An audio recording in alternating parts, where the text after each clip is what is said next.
हमारी अगली स्टोरी में भी हम क्रिकेटर पर हावी होते भौतिकवाद को डिकोड करेंगे, जो क्रिकेट के मैदान से निकलकर एक ऐसे अंधेरे खेल की तरफ बढ़ता जाता है जहां दांव पर सिर्फ रन या विकेट नहीं बल्कि आपकी मेहनत की कमाई और भरोसा लगा है। जी हां, हम बात कर रहे हैं उस बड़े बैटिंग ऐप घोटाले की जिसमें एक एक कर कई बड़े क्रिकेटर और फिल्मी सितारों सवालों के घेरे में आ गए हैं। आरोप है कि करोड़ों लोगों को इसने जुए की लत और कर्ज के दलदल में धकेल दिया गया। और सबसे चौंकाने वाली बात, इस अंधेरे खेल का चेहरा बने हैं वो खिलाड़ी जिन्हें कभी आप और हम हीरो मानते थे। भारत के क्रिकेट सिर्फ खेल नहीं है भारत में, बल्कि करोड़ों लोगों अपने क्रिकेटर्स को जो है भगवान की तरह पूजते हैं। उनका हर चौका, हर छक्का हमें खुशी देता है। शिखर धवन की चौके छक्के वाली पारी, युवराज सिंह की कैंसर से लड़कर मैदान में वापसी, सुरेश रैना की मैच फिनिशिंग पारी और रॉबिन उथप्पा की आईपीएल में क्लासिक इनिंग्स, ये सब हमारी यादों का हिस्सा है। लेकिन अब यही नाम ईडी की चार्जशीट में गूंज रहे हैं। ईडी ने रॉबिन उथप्पा, युवराज सिंह, सुरेश रैना और शिखर धवन जैसे नामी खिलाड़ियों को तलब किया है।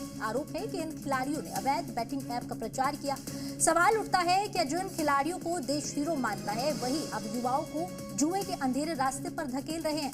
हाँ, ये सही है कि अब ये सिर्फ आरोप है, अदालत का फैसला नहीं है, लेकिन क्या रोल मॉडल पर शक होना ही शर्मनाक नहीं है? ये मामला सिर्फ कानून का नहीं है, नैतिक जिम्मेदारी का भी है। अब आप करोड़ों लोगों के हीरो बन जाते हैं तो आपके हर कदम का असर समाज पर पड़ता है। ऐसे में किसी विज्ञापन से पहले सोचना जरूरी है कि ये सही है या गलत, क्या पैसा ही सब कुछ है या लोगों का भरोसा भी कोई मायने रखता है? यही सवाल इन खिलाड़ियों से पूछा जा रहा है जो आज हम आपको बताने वाले, उसी के बारे में बात करने वाले हैं। और ऑनलाइन बैटिंग की भी आपको जानकारी देंगे। ऑनलाइन बैटिंग सुनने में गेम लगता है, लेकिन असल में ये जुए का नया फर्क सिर्फ इतना है कि पहले अंधेरे अड्डों पर इसे खेला जाता था, अब ये आपकी मोबाइल स्क्रीन पर आपके लिए अवेलेबल है। ये असल में जुए का डिजिटल रूप है। मोबाइल ऐप डाउनलोड किया, अकाउंट बनाया और क्रिकेट या किसी गेम पर पैसा लगाना शुरू कर दिया। एक क्लिक पर जीत हार तय हो जाती है। कंपनीज इसे दिखाती हैं जैसे ये आसान कमाई का शॉर्टकट है। विज्ञापनों में बड़े बड़े चेहरे दिखते हैं जो कहते हैं थोड़ा खेलो और करोड़पति बनो, लेकिन असलियत बिल्कुल होती है 90% से ज्यादा लोग इसमें अपनी मेहनत की कमाई गंवा देते हैं। कई लोग तो कर्ज में डूब जाते हैं, घर टूट जाते हैं। ऐसे में सवाल है कि क्या खिलाड़ियों और सितारों को नहीं समझना चाहिए कि वो जिस चीज का प्रचार कर रहे हैं उसका असर समाज पर क्या होगा?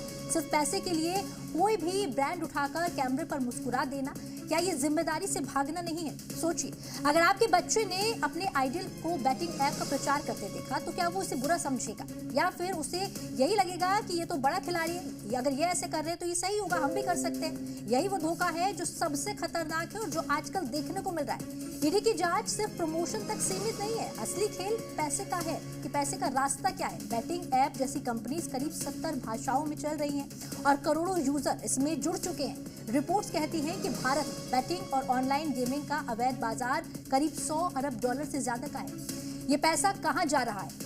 ईडी का शक है कि इन ऐप्स के जरिए मोटी रकम हवाला से विदेश भेजी जा रही है, यानी काले धन को सफेद बनाने का खेल चल रहा है। ये सिर्फ जुआ नहीं है बल्कि मनी लॉन्ड्रिंग का शक भी यहाँ पर ईडी को है। और यहाँ एक और बड़ा सवाल उठता है कि क्या इन खिलाड़ियों ने सिर्फ एडवर्टीजमेंट फीस ली या फिर इस काले धंधे का हिस्सा भी बने? ईडी इसी का जवाब ढूंढ रही है। सोचिए, अगर कोई क्रिकेटर अपनी इमेज से युवाओं को इस दलदल में खींचे और फिर उसी पैसे से हवाला और टैक्स चोरी हो, तो ये सिर्फ धोखा नहीं बल्कि देश की अर्थव्यवस्था और सुरक्षा के लिए भी खतरे की बात है। इसलिए किसी भी सेलिब्रिटी के लिए ये जरूरी होता है कि वो अपने प्रमोशन का चुनाव करते वक्त ये देखे कि पैसा कहां से आ रहा है और किस काम के लिए उसका इस्तेमाल किया जा रहा है, वरना उनका नाम चाहे अनचाहे गुनाह की फहरिस्त में जो ही जाता है, जो इन क्रिकेटर्स के साथ यहाँ पर हुआ। और अब बात करते हैं उस जिम्मेदारी की जिसे अक्सर हमारे स्टार्स भूल जाते हैं। सच तो यह है कि खिलाड़ी हो या अभिनेता, इनका हर शब्द, हर विज्ञापन लोगों पर असर डालता है। एक छोटी सी स्माइल, एक छोटा सा डायलॉग और करोड़ों लोग उस चीज को अपनाने लगते हैं। यही वजह है कि जिम्मेदारी और बढ़ जाती है। पैसा कमाना गलत नहीं है, लेकिन कमाने के लिए लोगों की जिंदगी बर्बाद करना ये अपराध है। युवराज सिंह, जिन्हें लोग फाइटर मानते थे, जिन्होंने कैंसर से लड़कर देश को प्रेरित किया, अब सवालों के घेरे में है। अगर वही आज बैटिंग ऐप का प्रचार करते दिखे तो उस प्रेरणा का क्या होगा? ये बड़ा सवाल है। शिखर धवन, जो गब्बर बनकर मैदान पर छा जाते हैं, अगर वही युवाओं को जुए के दलदल में धकेले तो क्या वो गब्बर की असली इमेज होगी? रॉबिन उथप्पा, जिन्होंने आईपीएल में रोमांचक पारियां खेली, अब उन्हीं का नाम बैटिंग ऐप के प्रचार में दिख रहा है। क्या ये छवि वही है जिसे फैंस याद रखना चाहेंगे? सुरेश रैना, जिन्होंने अनगिनत मैच जिताए, अब शक के घेरे में आ गए हैं। तो क्या मैच जिताने वाला खिलाड़ी अब समाज को हारने पर मजबूर करेगा? यहाँ सवाल सिर्फ खिलाड़ियों पर नहीं है, बल्कि पूरे सिस्टम पर है। क्यों बड़े चेहरे बिना जांच पड़ताल के किसी भी ब्रांड को हाँ कह देते हैं? क्या पैसा ही उनका असली धर्म है, या फिर समाज और देश की जिम्मेदारी भी कुछ मायने रखती है? यही सवाल इन सेलिब्रिटीज से आज पूछे जा रहे हैं। सेलिब्रिटी विज्ञापन सिर्फ ब्रांड की बात नहीं होती, ये समाज पर असर डालती है। लोग जिस चेहरे को अपना आदर्श मानते हैं, उसकी कही हुई बात को सच मानते हैं। यही वजह है कि विज्ञापन करने से पहले जिम्मेदारी की जरूरत होती है। लेकिन अफसोस, हमारे कई खिलाड़ी और स्टार्स बिना सोचे समझे किसी भी ब्रांड का चेहरा बन जाते हैं। पैसों का लालच इतना हावी हो जाता है कि उन्हें यह दिखता ही नहीं है कि इससे समाज पर असर क्या पड़ने वाला है। क्रिकेटर्स या किसी बड़े सेलिब्रिटी की एक मुस्कान, उनका एक विज्ञापन, उनकी एक आवाज किसी परिवार की बर्बादी की वजह तक बन सकती है। इन सितारों को समझना होगा, क्योंकि हीरो वही होता है जो सिर्फ खेल नहीं बल्कि समाज के साथ भी ईमानदारी से खेलता है। और वही इन खिलाड़ियों को करना चाहिए था, जो आज शक के घेरे में घिर गए। तो देखिए,